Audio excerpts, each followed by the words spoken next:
जमीन पर चलने वाले विशालकाय हाथी और एक छोटे से तालाब में रहने वाले सूक्ष्म कीड़े।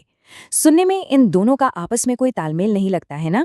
लेकिन आज की इस चर्चा में हम प्रकृति के उस अदृश्य लेकिन बेहद शक्तिशाली तंत्र को डिकोड करने वाले हैं जो इन दोनों को आपस में जोड़ता है।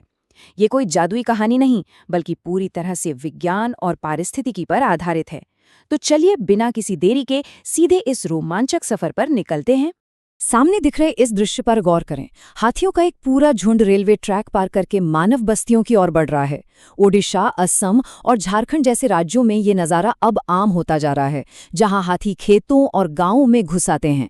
लेकिन यहाँ सबसे बड़ा सवाल ये उठता है कि आखिर ये राजसी जीव अपने शांत जंगलों को छोड़कर बाहर क्यों आ रहे हैं? इसके पीछे का असली विज्ञान क्या है? आज हम इस विषय को 6 अहम हिस्सों में समझेंगे। पहला, जंगल छोड़ते हाथी। दूसरा, प्राकृतिक आवास के अंदर का नज़ारा। तीसरा, समष्टि और समुदाय का कॉन्सेप्ट। चौथा, एक बेहद दिलचस्प तालाब पारिस्थितिकी तंत्र का अध्ययन। पांचवा, प्रकृति के अंतर संबंधों का जाल। और आखिर में प्रकृति का नाजुक संतुलन। तो शुरुआत करते हैं हमारे पहले हिस्से से, जंगल छोड़ते हाथी, एक वृहद संकट। आखिर ये हाथी बाहर क्यों आ रहे हैं? इसका कारण और प्रभाव बिल्कुल साफ है। बदलते तापमान और बारिश के पैटर्न ने जंगलों में प्राकृतिक वनस्पतियों और भोजन को कम कर दिया है।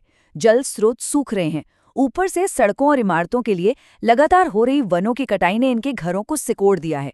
जब घर में खाना पानी नहीं बचेगा तो जाहिर है कि ये जीव गन्ने और केले की तलाश में इंसानी बस्तियों की तरफ ही रुख करेंगे।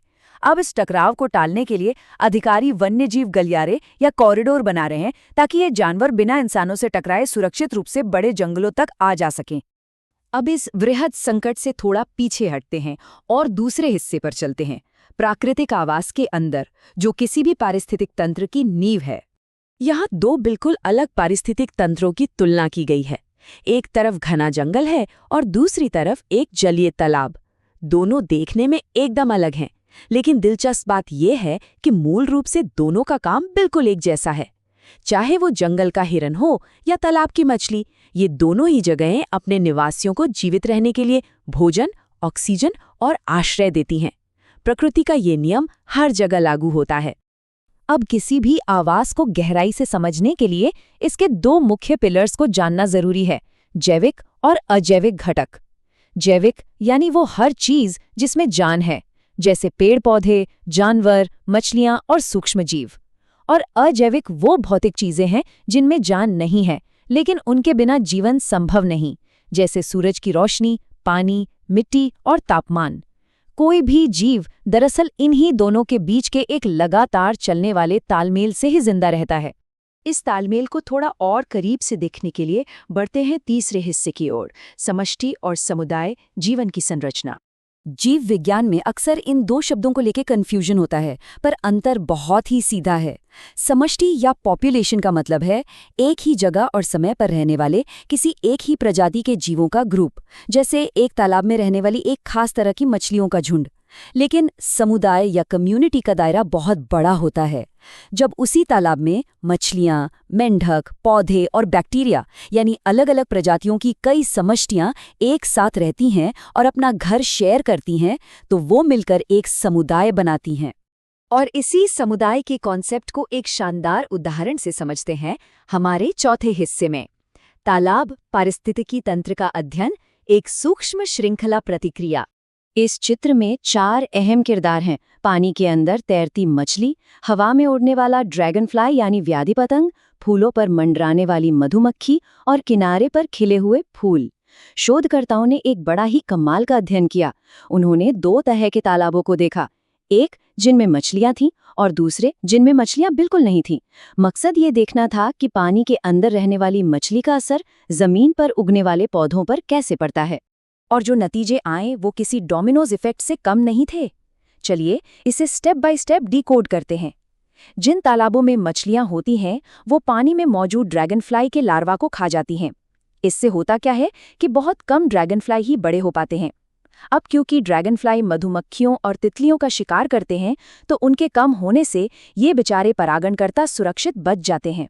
नतीजा, भारी संख्या में मधुमक्खियां किनारे के पौधों तक पहुंचती हैं, जमकर परागण करती हैं और पौधे बहुत अधिक बीज और फूल पैदा करते हैं।